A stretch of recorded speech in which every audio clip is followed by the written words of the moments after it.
দিগন্ত পাড়ি দেওয়ার এক বিস্ময় বাহন, এক স্বপ্নীল বাহন বিমান। আকাশপথে নিরাপত্তা ও প্রযুক্তির মেলবন্ধনে এক ভরসার প্রতীক। তবু কখনো কখনো ভাগ্যের নির্মম পরিহাসে আকাশের বুকে এগুলো থমকে দাঁড়ায়। যখন এমনটা ঘটে তখন নিভে যায় অজস্র প্রাণ, স্বপ্নগুলো ভেঙে পড়ে পৃথিবীর বুকে। সেই মর্মান্তিক মুহূর্তগুলো কেবল সংখ্যার হিসাব নয়, বরং অসংখ্য কান্নার বেদনার দুঃসহ স্মৃতি। ইতিহাসে পাতায় জমে আছে এমন 10টি ভয়াবহ দুর্ঘটনার স্মৃতি, যা আজও আমাদের মনে করিয়ে দেয় বিমানের মাহাত্রা আড়ালে লুকিয়ে আছে এক অদৃশ্য বেদনা, এক অব্যক্ত হাহাকার।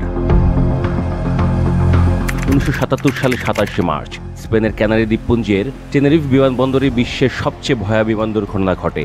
সেদিন ছিল বেশ কুয়াশা, ফলে নির্দেশনা নিয়ে বিভ্রান্তি এবং রেডিও যোগাযোগে বিঘ্ন হওয়ায় রানওয়েতে ডেনমার্ক ও যুক্তরাষ্ট্রের মালিকানাধীন 2টি বোয়িং উড়োজাহাজের সংঘর্ষ হয়।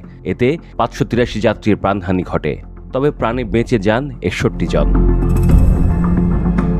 1985 সালের 12 আগস্ট বিশ্বের ইতিহাসে জাপানের ইউয়েনো এলাকায় আরেকটি ভয়াবহ বিমান দুর্ঘটনা ঘটে। যান্ত্রিক গোলযোগের কারণে গিরিখাতে বিমানটি বিধ্বস্ত হয়। এতে মারা যান 520 জন, জীবিত ছিলেন মাত্র 4 জন। 1996 সালে 12 নভেম্বর ভারতের দিল্লির কাছে সৌদি এয়ারলাইন্সের একটি বিমানের সঙ্গে কাজাখস্তান এয়ারলাইন্সের আরেকটি বিমানের সংঘর্ষ হয়। এতে মারা যান 349 জন। নির্দেশনা লঙ্ঘন করার কারণে এই ঘটনা ঘটে। 1974 সালে 3রা মার্চ ফ্রান্সের রাজধানী প্যারিসের বাইরের একটি এলাকায় আরেকটি বিমান দুর্ঘটনার ঘটনা ঘটে। ওই দিন টার্কিশ DC-10 বিমানের পেছনের কার্গো এলাকার দরজা ভেঙে পড়ে। এতে 346 আরোহীর সবাই মারা যান। 1985 সালে 23 জুন আটলান্টিক মহাসাগরে আয়ারল্যান্ড উপকূলে সম্ভাব্য শিখ জঙ্গিদের বোমায় বিমানটি বিধ্বস্ত হয়। এতে মারা যান 329 আরোহীর সবাই। 1980 সালে 19 আগস্ট সৌদি আরবের রিয়াদ হয়ে জেদ্দায় যাচ্ছিল সৌদিয়া ফ্লাইট 163। রিয়াদে উড্ডয়নের পরই এতে আগুন লেগে যায়, মারা যান 301 আরোহীর সবাই।